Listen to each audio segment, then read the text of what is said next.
The more you try to keep me down and keep my head above the water, you can never hold me down. The more you try to block me out, that's where I kick the wall down. You can never hold me back. The more you try to put me out, the more I'll be blazing, it's too hot. The more you try to put me in the dirt, increase my worth, the expert. You see the hunger in the eyes of a survivor. Swallowed my pride, washed down with some saliva. Reinvented my whole life, Hey everyone, it's Casey from Pinecase. I am joined with the one and only Josh Catlett. Thank you so much. I appreciate you taking the time to jump back on with me. I was definitely excited when you came back over and was like, yeah, no, we'll get her done. So thank you for that. Yeah, I apologize for the first time around. I've been going through a living transition, so my schedule has been all over the place. So I actually fell asleep and slept through my alarm. So I do apologize for that. And to anybody that was waiting on that live stream too. Well, I appreciate your honesty, and you know what, honestly, like with life the way it is, like I don't know, man, trying to juggle all the stuff on the internet and life and a job and the personal stuff, like I don't blame you, honestly. Yeah. A lot of people don't understand how much it actually takes to run a platform. Oh, it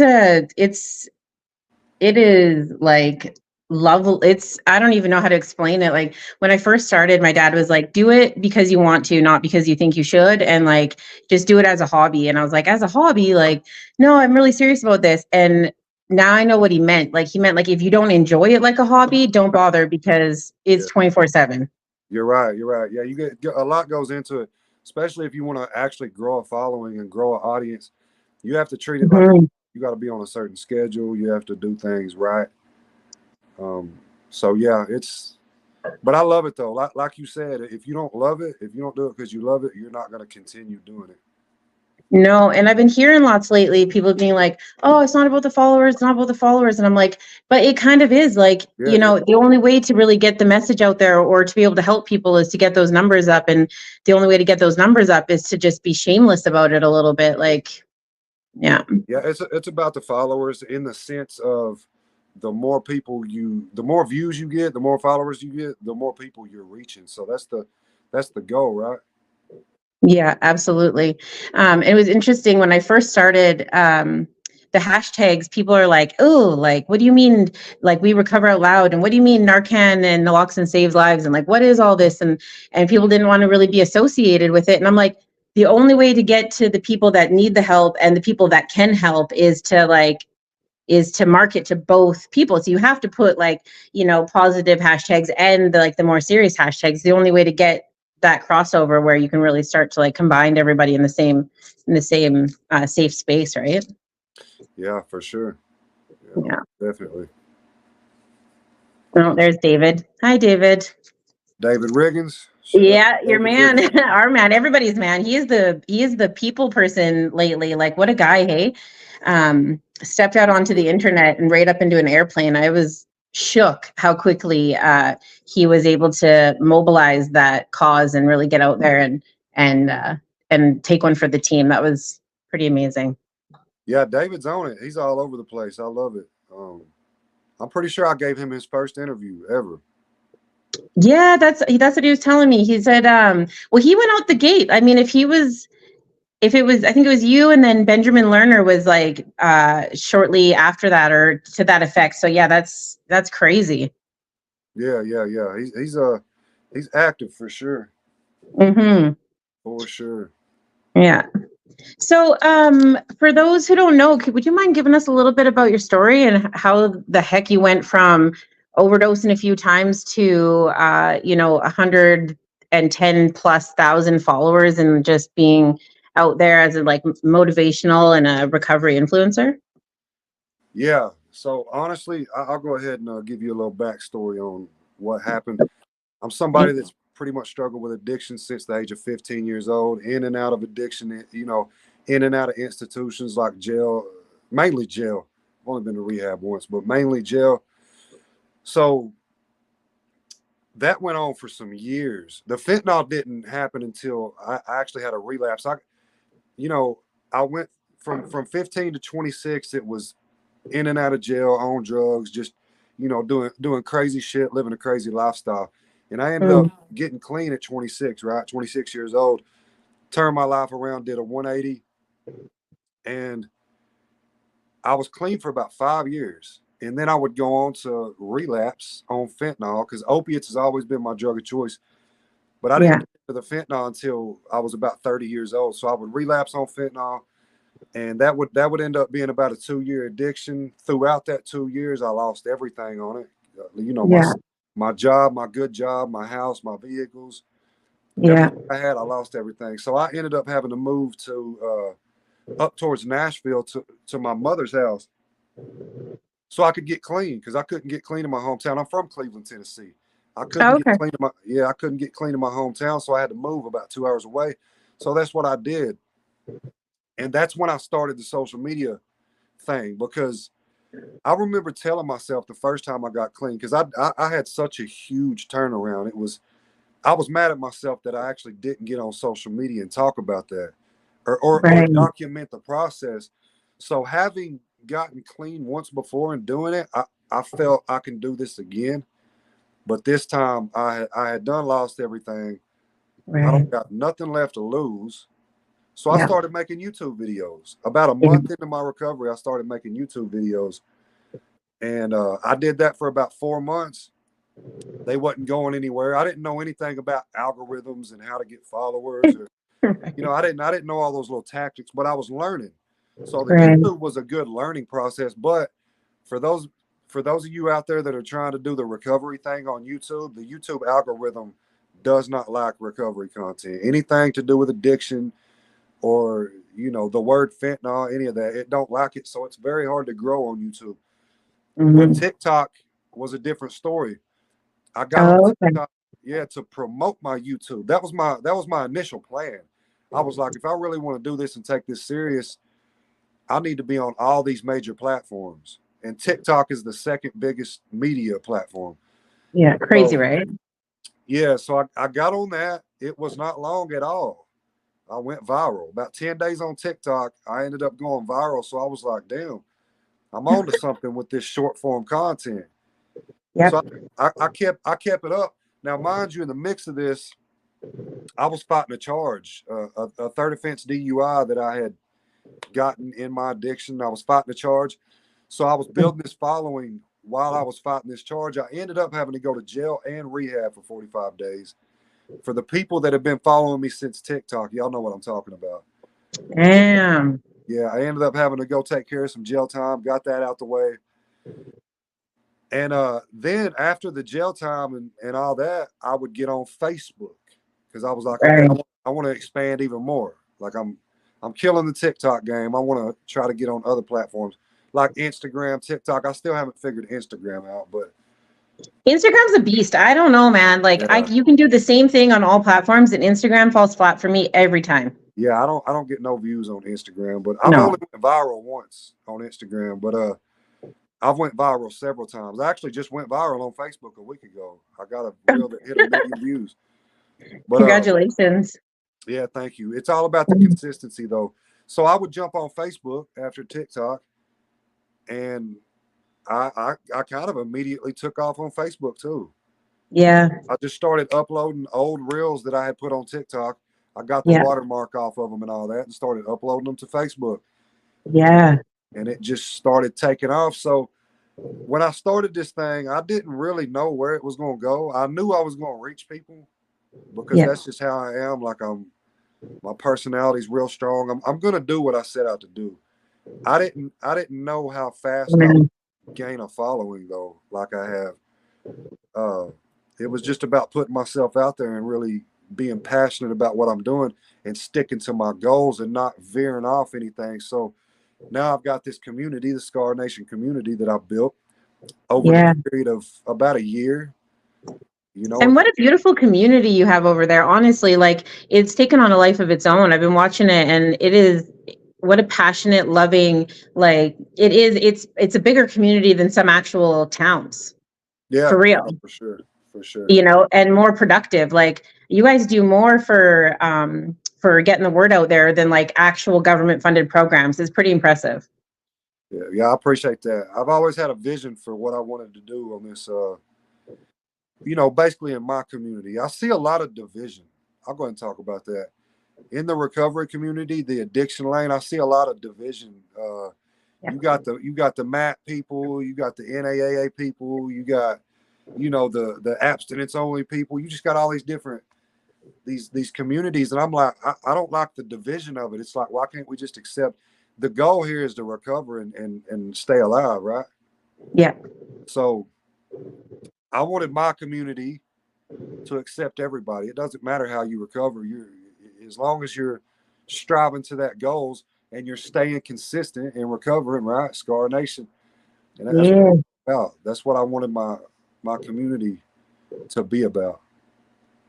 Yeah, that's super. It's so smart. I get some kickback. Like I just posted so Pinecase, like my company, we are sponsoring and partnered up with a music festival, a metal fest, actually, Decimate Metal Fest, for those who don't know, in Millet, Alberta. And we put on like a 420 sale, right? It's like a couple bucks off. It's 420, no big deal. And I got a couple people that were like, thought you were like a mental health page. And I was like, we are all in cumbersome mental health page for a lot of us people, especially in recovery. That's a national holiday. Like, Yeah, there's a lot of people, the whole marijuana that there's even they call it, what do they call it? Cali sober. oh, There's people that, and I'm for it. Like whatever, yeah, if you get on marijuana and it helps you get off of fentanyl, like you yes, won, you're winning. Like you're not going to yes, die from smoking weed. no. So that's just a step in the right direction. Yeah, absolutely. And then for other people, I mean, I don't think I could smoke weed. Like I always thought it was kind of crazy, maybe back in the day, but like we have the same DOC. So for me, smoking weed is like not an option, I don't think anyway. Yeah, marijuana was definitely never something I really cared too much about. No. I was a Crazy. full opiate addict, alcoholic. I got into the meth a little bit. Yeah. But nothing ever got a hold of me like those opiates, like the fentanyl. Well, it's the physical addiction part of it that people don't know. Like I started off, I think similar to you, right? Like, did you have a prescription first or no? You just popped a pill Nah, one time? I never had no. I was always in the streets getting my shit. Always. Oh, okay. Yeah, right. This is the pill in the car, right? Like, am I thinking right? Was Yeah, that the yeah, yeah, beginning? yeah. Okay. I can run through that story too again if you want. Yeah. Let the people know, because what a crazy way to start. Like a lot of the times people steal like prescriptions from their parents, or they get prescribed something or whatever. But like to start like that, Yeah, like that's I always thought the way my fentanyl addiction started was it was ironic a little bit. Like I said, I got clean when I was 26, right? I was an opioid addict then too. Like I had gotten right. from opioids. I was real heavy on Subutex at that time, which is a MAT medication, but I was abusing it. I So think that's Suboxone, right? Like in Canada we call it. Is that box? it's just like Suboxone, but it's not Suboxone. Okay. It's a different form. But I had gotten clean on that, so I was already an opioid addict. Mm. But I was clean, right? I was in recovery. But I was the type of person that would pop a pill every now and again. I thought that was okay. I would drink every now and again. I thought that was okay. Since then I've found out that I can't do any of that. It's going to always fly out of control. But I went through a phase in my life where I'm gonna just be honest. I kind of wasn't shit. Like I was messing with a lot of different women, right? This specific time, and I don't want to say any names, but I was messing with two at this time. They ended up in my driveway, kind of scuffling, getting into a little fight or whatever. And there was one of these women that was actually actively using fentanyl. I didn't know it. I had no idea. I kind of was speculating on it because, being an addict, I kind of can tell tendencies, but I didn't think too much about it. So, because I was busy, I've always been busy. I was hustling then too. I was working 12 hours a day, doing my thing. I didn't have the social media thing then. So they ended up getting in that little scuffle. I ended up taking one of them home and the other one just left. So, and then I went back home. I went to sleep. I was tired. I had to work the next day. But I Yeah. had no idea about the counterfeit pill problem. That's why you always see me so heavily pushing that counterfeit, Yeah. because I didn't know. I had no idea I was taking fentanyl until a couple of months in. But I had found, to get back to the story, in the Just midst of real this quick, scuffle, go ahead. I appreciate you pushing the fake fentanyl thing. It actually wiped out like about 3 neighborhoods in my hometown. So that, like, big ups to that, just as a thing. Like, thank you for doing that. Yeah, no problem, no problem. It's a lot of people don't know about it. Mhm. It's just well, it's something that can people die from it because they're taking stuff they don't know they're taking. If you don't know about this, you might take a pill that your friend gives you, or hell, take this, and you don't know it's fentanyl. And if you don't have a tolerance to fentanyl, that's when it's the most dangerous. Yeah, 100%. So these people that don't have tolerances are taking these 30s filled with fentanyl and they're dropping. So, anyways, the I found the pill, right? One of Yeah. the girls dropped the pill. I didn't find it till like a week later. I had a day off. I was cleaning my house. I was taking care of things that I didn't have time previously to take care of. So I'm cleaning my vehicles out. I end up finding this little blue pill. And like I said, I'm a former opioid addict. So I knew what a Roxy looked like. And they look Yeah. just like Roxy's, but they're fake. So I'm Right. thinking, look, I found a Roxy in my car. I don't know how this got in here, but I'm going to take it, right? I got a day off. Fuck it. I'm going to feel good. It's there. Yeah. Just so I did. And it rocked my world. I took half of it. Thank God I didn't take the whole thing. I probably wouldn't be here right now. Yeah, But 100%. I took half of it. It messed me up. I remember the same day my mom came down to visit me. We went out to eat. I couldn't even eat my food. We went to Dos Bros, I remember. I couldn't even eat my food because I was so high on this shit. Dang. Later on that day, I would end up taking the other half, and it damn near made me sick.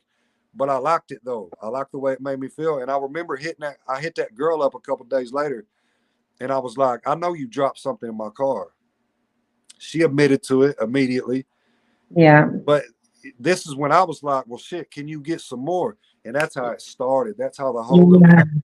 I had a plug or a little connect, Yeah. and I would hit her up every weekend, and it went like Right. that for a long time. And then that's when I would end up actually losing my job to this shit and going to jail. And that's when the spiral went downhill. I ended up cashing out my 401k, 20 grand. I blew that shit in 2.5 months. Yeah. And that's when it took a turn for the worst. And I almost ended up on the streets homeless. And that's what drove me to make that decision to move. Mm. I couldn't hold a job. I couldn't. It was just bad. I was taking about 30 of these things a day. 30? Yeah, 30 a day. I got to that. I remember one day I took 40. I remember the most I ever took, and one day I took 40 of them. Josh. What? Yeah, yeah, that's how high your tolerance can get though. They don't start I out. mean, no, it don't. And that's what people don't understand. Like when you were saying that people with no tolerance, that's this like statistic. That's the statistic. People that are daily users don't tend to overdose. It's the people out there that are, the weekend warriors tend to overdose. It's the people yo-yoing trying to come off it that overdose. It's the first timers. Like those are the people that are overdosing. It's not people that are using it. Not to say that daily users aren't in that situation, but yeah, Yeah, statistically, like it's a lot higher if you're not using every day for sure. So that's crazy. that's good that you know that, because that is facts. Which a lot of Yeah. people don't understand that. That what you just Yeah. said is facts. The people that's most likely to die from fentanyl are the people that have a low tolerance, that don't have a tolerance. Even when I was in the streets, I rarely overdosed. I still did though. So don't listen to this and go, "Oh, if I got a tolerance, I'm good." No, you can Yeah, still don't be doing that. Yeah, that's right. No, overdose at any time. I've never overdosed actually. Thank everybody for that, because it's crazy. But I was up to like 3.5 a day, like a ball every 2 days. So the fact that I didn't is insane. But when I went to get on Suboxone, she was like, this statistic, if you make it through my door, I'll be impressed, because you're, one, you're by yourself, two, you're behind a big dead bolted door in a gated community where no one even knows what the heck fake pills are. Like, Yeah. good luck. So yeah, that's wild. Yeah. That is, sorry, I'm like 30 pills, but yeah, I guess so. I mean, it depends on how you're doing it, right? It doesn't take long to get to that. Yeah. Well, it gets to a point where, a lot of people don't understand this either. The higher your tolerance gets, the Mhm. faster you start going into withdrawal. That's how that Yes. works. So when I first started using fentanyl, it would take me 24, a little over that to go into withdrawal, start going into withdrawal to where I actually needed a fix. The higher my tolerance grew, the more I was doing on a daily basis. It got to the point where I would start going into withdrawal 4 hours after my last hit. Yeah. I mean, so it it it grabs a hold of you to the point where you have to keep going and getting it. You have to. Yeah. It's amazing too. Like when you start at the beginning and you're like, oh, a couple of days and like, 24 hours. And then when you're coming off of it, I know your story about trying Suboxone for the first time, coming off of it for a couple hours. I've been in precipitated withdrawal. So when I heard that story, I was like starting to sweat for you. You know what I mean? Yeah, But it's brutal.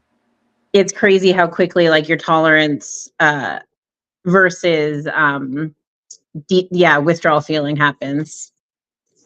How much? I see a comment. It said, "How much were you getting those things for?" It's 25 each up here. Yeah, I definitely wasn't paying 25 each. About five. Honestly, less than $5 in some cases. About $5 a piece. Yeah, it depends on what. In Canada it was a bit different. We used to the mean greens is what was happening up here. The 80 milligrams, you get those for like $60 a piece, I think at one point is what they were kind of going for. So I guess that's twice as much as whatever. So 15 of those a day. But I mean, you would have to buy in like a pretty large quantity in order to get them down to like anything less than $10 a piece. And I was also hanging out with a lot of plugs too. So I was always around it. There was a lot I would be able to get for free. Or I would do something or let somebody use my car and get 10 of them for that. Or, you know what I'm saying? I was hustling this shit up. I definitely wasn't spending no $1,200 a day, but no, I still to this day have never pawned nothing for that. Like everyone's like, how the heck did you do it? I'm like, you don't want to know. I mean, I've never, as a female, I never laid down or nothing, but yeah, I definitely worked a 10-hour shift to turn around and work a 14-hour shift. You know what I mean? Like there was no end to it. Yeah. Addiction is one of those things that can actually drive women to do shit they wouldn't normally do, so that's good. That's good you didn't do that. Yeah, I got mad respect for the girls that are out there doing it, man. And honestly, like we got all sorts of numbers. Like ladies, you can go and check out our hotline. We're here for you. We also understand and respect it as a whole industry. I mean, it is the oldest and the most fierce. And I got, I like I said before, I got the utmost respect for anyone that's out there doing that. I just one dude when I was 12 years old said something to me and it stuck with me always, and because of that it just was something that was never going to happen. Yeah, you got morals. But I'll tell you though, addiction is one of those things that will have you breaking your morals. Yeah, 100%. Breaking. So I respect the fact that you didn't break your morals on that aspect, but because I broke mine. Like there was things I would do to get this shit that I wasn't proud of, Mm-hmm. Like I remember taking, just for an example, I remember I had got my girlfriend a ring, right? Like a $1,500 ring. Yeah. I remember it got to the point where I literally told her to take that ring off. I'm pawning it for $60. Yeah, man. Get my, you know what I mean? 60. And that ring meant a lot to her, but I didn't give a shit. I needed money. I needed my fix. Yeah, no, I held a regular job down most of it, to be honest. Like I was paying union dues and like I had the same job for 7, 8, 9 years and then switched over to another job. I worked 3-4 years, so like and I don't say functioning at all or whatever, but it I just never really got to that place. Not to say I didn't like turn around and fuck everything up, because trying to get clean, I don't know what it is about trying to like get clean, about the mental space, but I did not care about where I was leaving stuff. Like, I mean, I left a $50,000 truck parked somewhere and just like, it was like, you're just not in it. You don't even really, I was so dismissive of all those things. And I was like, dang, like to get through my addiction, with all of my shit, just turn around and just like Yeah. Hail Mary it into the sunset while I'm getting clean just didn't make sense, but it just is what it is. I mean, it'll take it one way or another anyway. So Yeah. Yeah. Getting clean from opioids specifically. Like, I'm not trying to shit on the people that get clean from meth and all that. You know, I don't know. I was never, they say only 2% of people. So apparently it's very hard to get clean from methamphetamine too. But them opiates is just another level, in my opinion. The withdrawals that you go through, yeah. it's horrible.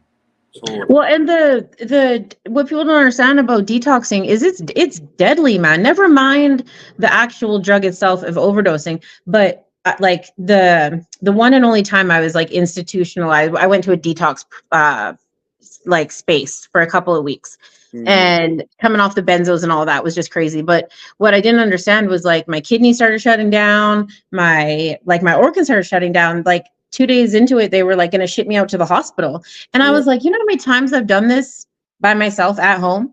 Right. You know, and they're like, it's dangerous. And I just didn't understand. I was like, oh, you just tough it out. You're fine or whatever. And you get like, you know, that's not the truth. You got dehydration, vitamin deficiency, mineral deficiency, like lack of nutrition, your kidneys start shutting down, your body's not doing what it's supposed to be doing. And people a lot of times like will perish from that. Right. And like, which is where the stigma part comes in. Like, we got to help end that so that people want to like go into safe places to get clean. I think that's, key at this point.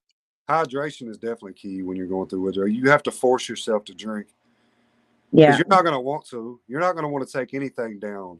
I know how that feels, but you got to force yourself to drink. So anybody out there trying to do the withdrawal thing, for one, don't withdraw at home from benzos or alcohol. No. You seizure out and die. But when it comes to opioids, people don't typically die from opioid withdrawal, but you can indirectly die. Like if you have underlying health problems or maybe a heart condition or something, I would seek medical help to even withdraw from that and stay hydrated. That's the number one. Yeah, stay hydrated. The other thing too is like when you do I had a level urine test done before I detoxed, and my benzos were so high in my urine. Like I thought I was a heroin addict. Turned out I was not. There was no heroin in it. It was fentanyl, methamphetamines, and benzos. So because you can die from benzo withdrawal, like be careful when you're coming off of fentanyl for sure, because it's usually not what you think it is in there. Yeah, they're putting everything into these pressed pills, and it's like a bunch of shit mixed together. When I was in rehab, there would be people coming in there. They thought they were just doing fentanyl. They would have meth, all what you said, meth in their system, benzos, all kinds of different shit. Yeah. Coming off benzos is like it's a whole other beast. I remember I went in there and I was like, thought I knew what I was saying. And the nurse came back and was like, oh, nope, you're not actually that's not the type of addict you are. And I like thought it was kind of funny. Like, I was like, what do you mean? Like, they're like, that you think you're a heroin addict, but that's not even in what the hell you're doing. I'm like, oh, okay. Yeah. Well, who knew? The drug game has changed. Definitely. It's different these days. Yeah, absolutely. A lot more dangerous. Yeah, it's crazy. You know what though? It's funny because you were talking about like going viral and stuff, and I'm sitting here and I think a lot of it, not that I can be like, I know why you went viral, but because of your attitude towards recovery, like I don't often, even just the way that you said that story about how you got onto pills, never once did you refer to it as like oh, woe is me thing. And I'm not hating on anybody out there. Everyone's got their bit, but I really appreciate like how positive you are when you talk about it. Like you talk about it like facts, like this is what it is. And like, this is what we're going to do. And this is what we've been doing and stuff. And like your energy, when you come with it it's a different energy than most. I really appreciate you telling me that, because that was actually my goal. Another, just to break off into that, what you're saying. Yeah. Another reason I started the social media thing is because when I was going through my withdrawals, I was relentlessly searching the internet for some kind of motivation, just some kind of answers. I needed somebody I could relate with, and I couldn't relate with anybody. I was just like, dude, like I need somebody that's gonna motivate me, somebody that's gonna get on here and just say it like it fucking is. And I hate to say it like this. I just hate to put it like this. to me, I saw a bunch of pussy shit. Like I didn't, it did not resonate with me. It did not. It was a bunch of people talking about, oh, it's gonna be okay a year later. I'm still going through depression. I'm like, fuck that. I don't want to hear that shit.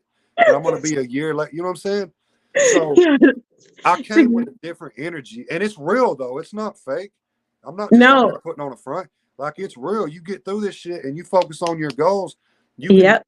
You can find happiness again. You don't have to be on those substances. You can do that. So Yes, I exactly. came with a different energy, and I knew that. I knew I had a different energy. I knew Yeah. people needed a guy like me. Honestly, 100%. Look at your cheeks. You're all suntanned up, ready to go. Like you're like, it's not even summer yet, and you're already like, you're like, yeah, we're doing this. It doesn't matter whether you got a six pack or not. You're already ready for the beach because like you've been ready. Like yeah, you just stay ready all the time, and I appreciate about that because yeah, the same as you. I was like, what in the hell? I didn't want to listen to it. There was one YouTuber, and I wish I could remember his name right now because he is one of the OGs of it. Him and his buddy put out a couple of videos on YouTube, and they were like, one video is them like puking into the toilet, and then the next one is like them like outside trying to like get to the park, like for like a 2-minute walk or whatever. And that was one video out of every video that I looked for that was remotely close to what was gonna like, it was even how I felt. Like I don't want yeah, to, if I feel like shit, I don't want to sit here and listen to a bunch of people that feel like shit. That sucks. Like it's yes, exactly. That's what I wanted to do. I wanted to show people, hey, this is what you can achieve. But mhm. you can't be weak about it. Like you got to get up and really start putting the work in. See, a lot of people, I think the problem is they will just get clean. They'll Right. just and they won't start doing the work. The work is essential for happiness. What Yeah. do you think? What do you think opens that dopamine receptor naturally? Accomplishing things. Yes. That's what gives you that natural boost. So when you Yep. take drugs, you open up that you open it up artificially. You're not achieving anything. You're not accomplishing anything. You're just opening up that dopamine storage or Receptor. pathway or whatever. Yeah, so you're flooding your brain, you're flooding your whole body with an artificial hormone. And then Yeah, when we come off of that, we need to replace that with something. The problem is that in the medical field, they give us another artificial thing to replace that with. And I'm not hating on Suboxone or any you're OAT right. medication You're or right. antidepressants or nothing, because it's all necessary. However, if you can find things like, food and fresh air and the sun. I mean, the sun is, I worship the sun more than I worship dope ever. Like, Yeah, if you can find things that'll give you that natural release of dopamine, then you're sure to heal and recover quicker than you would sitting inside yeah, tenfold. yeah, yeah. You're right. That's what I try to tell people. Like I Yeah. said, I think Suboxone, methadone, and stuff like that is a great tool to help Mm. you out on your journey. Yes. Personally, I would have the goal of eventually coming off of all that one day. Hmm. But there's definitely a benefit to MAT. I'm not hating on it. I never would. Uh, No. but I would not. There was one thing that I did not agree with when the doctor was talking to me. You might have to be on this for the rest of your life. As soon as I heard No. that, I said, fuck that. I'm not going to be on this shit for the rest of my life. Yeah. No, Yeah. it's not necessary. And the fact that they put it out there like that just sets people up for failure. Because one, a lot of people don't go back to go do the research to see if that's even a thing. And two, as soon as you get it in your head, like then that's it. Then why would you even bother trying? I mean, that's a Right. doctor. And Right. it's honestly like it's like clockwork. Like every Yeah. doctor I've ever talked to, they say the same thing. And the first thing I say to them is like, yeah, well, I'll be tapering down soon. And they're like, well, I don't know. And I'm like, Yeah. They're and incentivized to keep you on it, I think. Like, I think it's incentive. Yeah. It's an incentive thing because they figured out, I mean, the drug game makes billions of dollars. So if they can transition a bunch of these addicts onto their legal, shit that keeps you hooked, that's profit for them. man, did you see what they did in Vancouver? Like, I'm originally from Vancouver Island, right? Yeah. And East Hastings was somewhere like I used to go there as a kid lots to like just, go and smoke weed at the Amsterdam Cafe or whatever. Mm-hmm. And when they couldn't kind of when they couldn't I mean, because okay, a little bit about East Hastings. So East Hastings is known as like the, the most dangerous drug infused neighborhood in Canada for sure, probably the world at this point. Yeah, it's crazy, and it's kind of almost glamorized, right? But what the difference is that back then when you would go down there, you'd walk around. If you say we're walking with a kid, they would say kid, and everyone on that block would tuck their stuff away. There was like a respect. There was like a camaraderie between everybody, and you could safely get from one end to the other. Now it's so flooded with like harm reduction tools and safe supply that people can't even like keep their eyes open long enough to know what is happening. And I mean, obviously it's a political conversation and all of that, but as soon as the government stepped in and tried to monopolize the drug world, it had some serious adverse effects on what was happening in something that we kind of had, a lid on a little bit. I mean, fentanyl, there's a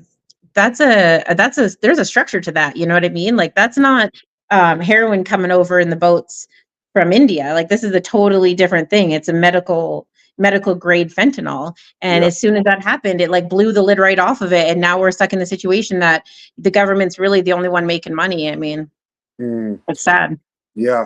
There's a lot of incentives when it comes to this stuff. You kind of got to just think for yourself. And that's a problem really in America. I don't know about Canada, but the media, doctors, and we are not even going to get into all that. I don't care about it. But people are easily controlled. People are easily manipulated, and that's just how it is. So there's not a doctor in this world that can make me believe that I would have to be on MAT for the rest of my life. No. I'm just not going to go for it. My MAT is the gym and focusing on my goals and staying busy. That don't mean that I don't think a relapse can happen, though. I understand that. I understand that a relapse is right around the corner for anybody, but you have to set yourself up for success by removing yourself from these situations, the environment. That's going to help a lot. Removing yourself from people, places, and things, and then finding hobbies, routines, things that you basically just build this infrastructure, and you keep it that way, and that's going to keep you clean. Yeah, absolutely. That safety net and like being vocal about it. Like you don't have to be out here by yourself. Like, the more that, I mean, the internet's a great place, especially like S.C.A.R Nation. You guys are a safe place. I send people over to you all the time. We focus, a lot on music as a tool to like, break the barriers in conversation and stuff like that. But there's too many outlets nowadays for people to be like struggling by themselves, in any stretch of the imagination. So good on you. Yeah, that's the whole point of the S.C.A.R Nation movement, the community, because I think that's a big aspect to recovery is community, being able to connect with other people. You never want to like just crawl up in a shell and not talk to nobody when you're going through something like that. No, it's going to be hard to get through it. So, but the music, that's a good point, because music has helped me every time I've gotten clean. Music has been a big factor to that. Yeah, hey, it's interesting that we don't that it's not really acknowledged in like I say structured in an institution sort of way. Like when I was in detox, it was like the one thing I noticed that wasn't happening. I was like, it is so deafeningly quiet in here. Like you're just like on the left with your own vices, but music is definitely one of those things that fills that space in a healthy way. It opens the door for communication. Men specifically have a hell of a time talking about mental health or anything. And so the push was to like create a safe place where we could like shoot the shit over something. And I was like, what's going to break that barrier down? And what's really cool is now we're actually, we partnered with Decimate Metal Fest. So we have like a massive music festival happening in June. And it's like, there's like 25 artists on the rider. The vendors are totally happening. And it's like super great to be a part of that. And then on the down low, we have a scholarship program for people that have are fighting through adversity. So if you're in school and you need a couple of bucks, and you can apply to our scholarship.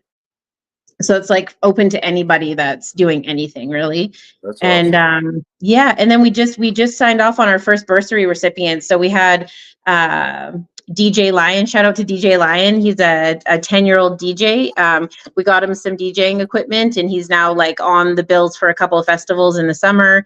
And it was just like, because like the same as you, like you're out there, you're getting people motivated, you're at the gym, you're doing things, and I was like, how can we kind of have all of this stuff for what? And I'm like, we got to do something for somebody, like do it for the kids, man, and show the kids that it's cool to talk about mental health, and show the kids that it's cool to talk about, being sober. It's cool to, have these conversations. Like, I just couldn't figure out how else to do it, but music seemed to be like the safe place. So yeah. Yeah, a lot of people like that guy Dax. He's a good one when it comes to mental health and shit. You know who that is, Dax? My son, actually, if you go through my photos, I'll pin it up. Dax, actually, my son, for his 10th birthday, we met him. We went to a show. Wow. And that song, well, a few of his songs, but I mean, not only is he a wicked artist, he's a totally cool guy. So, we just had a fundraiser actually and auctioned off one of his jackets. Yeah, I know Dax. Dax is awesome. Yeah. One of my dreams is to be able to start speaking like publicly, and like get involved with them, like Jelly Roll, people like Dax, and people that kind of advocate for addiction awareness, recovery, that kind of realm of things. Because Jelly Roll goes hard. Jelly Roll goes hard. Yeah, I was listening to him on the before we started this, and he's definitely got it going on. Like, it's cool because just like I think it's important to make sobriety cool, or not sobriety, but like health and wellness cool. He makes it cool to be like tattied up, and she was doing her thing before they were doing their thing, and like so not only is like their music awesome, but they look and act like us. Yes, that was another goal that I had and still have, is to make it cool. Make man. Shit cool. Because how are these kids going to relate to you? How are the young people going to relate to you when you can't even make it look cool? Yeah, that's exactly. That's what kids go for. What's cool? Yeah, exactly. You hear a song talking about selling dope and all this other shit that like it's glamorized. Why can't some cool dude come out and make not doing that shit cool? So. Yep, exactly. Well, that's what we're doing. Yeah, we got to get you the goal right now is to open up a retreat. Yeah. I don't know. I wasn't going to bring it up, but like the goal is to open up a retreat. And when we do that, we'll definitely have to get you in there, doing the thing and talking the thing. Cause I think you're already, you're already doing the motivational speaking part of it, really. For sure, yeah. It's just the engagement. I would definitely do that. You just let me know. What you talking about in Canada? No, well, Canada's cool too, but we're opening up a spot down in Jamaica, actually. Oh, okay. Yeah, I'll come anywhere to speak. Something I like to do. Yeah. So this Facebook that I'm using right now is actually my brother's, who passed away. He overdosed, and this was actually our Facebook for when he was in jail. We would sell like shoes and stuff, or like drone stuff. It was, we were bad kids, right?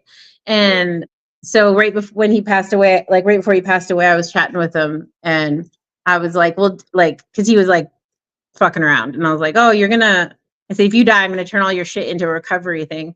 And so this is his Facebook, actually, and our hotline is actually his old dope line. But that's crazy. There's a lot of sentimental value to all that. Yeah, 100%, 100%.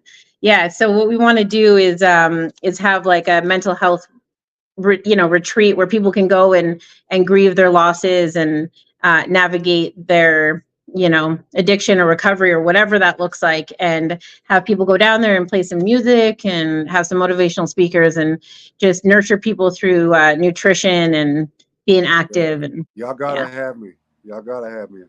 Yeah, absolutely. Absolutely. I would love to, for sure. Yeah, that sounds good. So what's on the horizon for you? What are you up to these days? Like, what's you're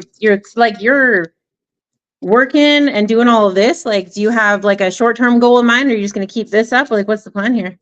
Well, one of my goals right now is to be able to get my driving privileges back, because without those, I'm not going to be able to go to any speaking. That's why I haven't really done it already. I've already been out there speaking. If I could drive, if I could, but a third offense DUI is a pretty serious charge. So I'm still Yeah, going through, paying some shit off and having to wait to actually be able to apply to get my license back. So, that's one of my short-term goals, being able to get back on the road, growing my social media. I consistently growing my brand, my community, getting that bigger and bigger. I want it to be all over the world one day. I want everybody in the world to know what S.C.A.R Nation is. So absolutely. I work relentlessly to push my brand. Well, I mean, you got people out there getting it tattooed on them. You got free Yeah. advertising with love all over the place, man. Yeah, and we're gonna get a lot more of those too. Now that I got mine, I got a lot more Yeah, people. I got a lot more people wanting the tattoo. I had to that's so. get it. That was awesome. I seen the thread afterwards, and everyone was like, "I'm gonna get me a S.C.A.R Nation tattoo." I was like, "That's so cool!" Like, yeah, one day we're gonna be hanging out, and there's just gonna be like S.C.A.R Nation tattoos everywhere. Yeah, it's a real movement. It's a real movement. I'm That's proud of so it. super, super cool. Very Mhm. cool. So yeah, Oh, that's pretty much my goals. Just keep it going. Obviously, I want to be the guy that came from nothing and accomplished everything. That's what I want to do. yeah. Well, I think Josh, I think you're well on your way. You're definitely headed in the right direction. Going viral is one thing, whatever, but the hard work in between is definitely obvious. And I hope it pays off. I know it'll pay off for you because you have nowhere else to go. You know what I mean? Like you're already up, and I don't fall in.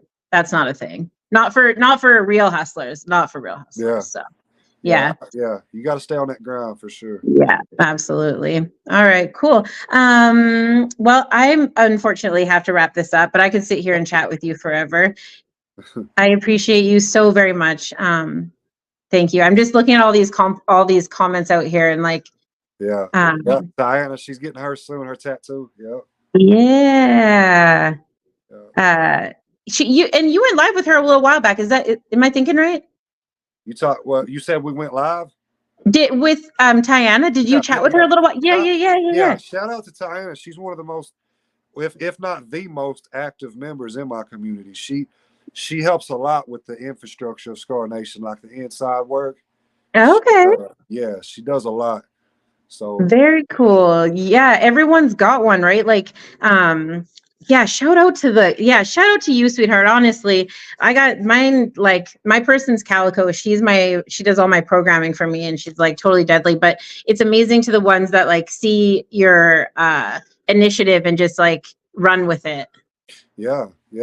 People feel it. People feel what I say, and they see the movement, they see where it's going, and they're jumping on board. And I'm glad, because the community is what's going to push this thing over the edge. Yeah, absolutely. People like it. So I'm proud of it. Yeah, I'm proud of you. Let me know if there's anything that we can do up here in Canada, and Calico and I with Pinecase, like we'd be more than happy to we're already spreading the word of S.C.A.R Nation, so you don't have to worry about that. But yeah, we'll team up and get something done for sure. Yeah, man. Yeah, it's awesome. All right. Well, like I said, everybody, thank you so much for tuning in. Thank you, Josh Catlett, for joining me today. I appreciate it. All the love and success in the world. And to everybody in the comments, we've been actually quickly posting all the emergency numbers. So we have the suicide hotline posted up in there. We have the crisis number posted up in there. We also have Alberta and Canada one specific, so I'll be sure to do the ones in your community as well. If you guys are looking for a recovery group, please head over to S.C.A.R Nation. It's basically a virtual meeting all the time, motivation, speaking, and all the love, and people like Tiana are running it. So when Josh isn't around, you don't have to worry about that. There's always somebody there to make sure you guys are in good hands. Us over here in Pinecase, we're working on our Metal Fest coming up in June in Millet, Alberta. 6th and 7th. So you guys can, or 7th and 8th, pardon me. So you can check that out and stay safe. Yeah, for sure. Shout out to everybody that showed up and sat in here and supported this podcast. And I'll be live at 6 p.m. here in a couple hours to get my other tattoo. I'm getting another tattoo, so I'm gonna go ahead and throw that out there. So Be sure to chime in for sure. Yeah, I'll be watching that definitely. You're getting it all filled in, hey? No. I'm getting the left arm started. Damn. Yeah, All the right. left arm started. Yeah. Very cool. Yeah. So yeah, shout out to everybody. I love you guys, man. Thank you for having me on. Thank It you. was an absolute pleasure. Absolute pleasure, Josh. Thank you so much. All right. Peace out. All right, everybody. I'm Muddy here. I got things to do this afternoon, but thank you so much for joining us on a Saturday. Like I said before, if you haven't already, head over and go check out S.C.A.R Nation. Josh Catlett is absolutely on the ground running, making sure that everybody's staying safe and have something to do that isn't just sitting there feeling sorry for yourself. So big ups to him. Take care, and we will see you all on Tuesday. Bye for now. Rider, listen, battle drums in the distance, moving with enough force like army tank pistons. Pray for the strength of Jah to fight resistance. Fight mode, shields up, moving with resilience. The strength of 1,000 lion and the strength of 1,000 giant. Please stay strong. Please stay strong. With the strength of 1,000 elephant and the strength of 1,000 tiger, we stay strong. We stay strong. We stay The strong. further you take my rights away, I'ma run to it, refuse to hear my voice. Speak loud when I spit it, but you don't get it. You just wanna be a side critic. See somebody else showing hate in the side of the road with it. Now how would you feel standing on the sideline and watch the color of a nation deteriorate over time? The flag real high, but compassion 6 feet below. Now you're searching for that justice that decided to never show. Deny my place, I'm back with a trace. Keep up the pace, tight lace, game face, get back in the race. Whatever they did could never be undone. Every dark night ends with the rising of the sun. Squandered every wealth that's built from the mud. Squandered every wealth that's built from the blood. Squandered every wealth that's built in chains. Stolen from the ancestors, running through my veins. With the strength of 1,000 lion and the strength of 1,000 giant.